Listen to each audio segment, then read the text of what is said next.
Donald Trump has made his VP pick, and like most things Donald Trump does, he got it wrong. Meet J.D. Vance, senator from Ohio. And look, this is politics, so guys, do your best to stay awake. I don't want anybody nodding off or blinking. Like, obviously, that nobody would do that with something as momentous as the GOP convention. J.D. Vance will do and say anything to obtain power. That's the one thing we learned about him, which is sad considering where he came from.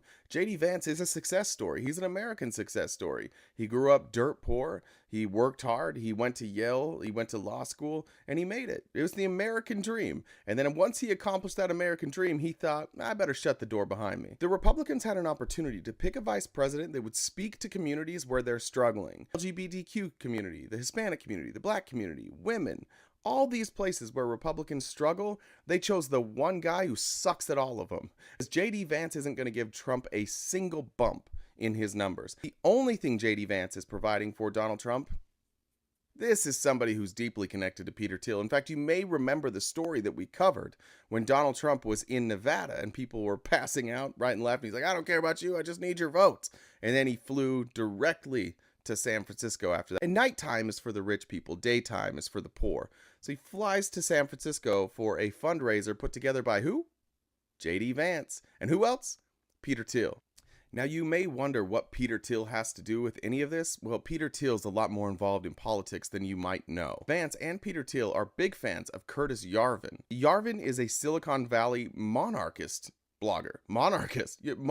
Patriot, monarchy, whatever. And Yarvin has these ideas about getting rid of bureaucrats, essentially get everybody out of the way of the president. Does that sound familiar to you? Does that sound a little bit like Project 2025 to you? Does that sound a little bit like Agenda 47 to you? Does that sound a little bit like I'll just be dictator for a day to you? Back to J.D. Vance, his Senate campaign was basically financed by Peter Thiel. Peter Thiel, who once said this, I no longer believe that freedom and democracy are compatible. Vance is also an admirer of Hungarian authoritarian dictator Viktor Orban. Viktor Orban, who just happened to be at Mar-a-Lago recently, meeting with the former president in a direct violation of the Logan Act. Now, one of the things that Vance loves about Viktor Orban is what he did with education. What did Viktor Orban do? He took national money and he injected it into schools, making sure that schools taught only the ideologies of the national regime. Does this sound familiar to you? Does this sound like fascism to you? I don't give a shit what people say about us talking about Donald Trump and this administration.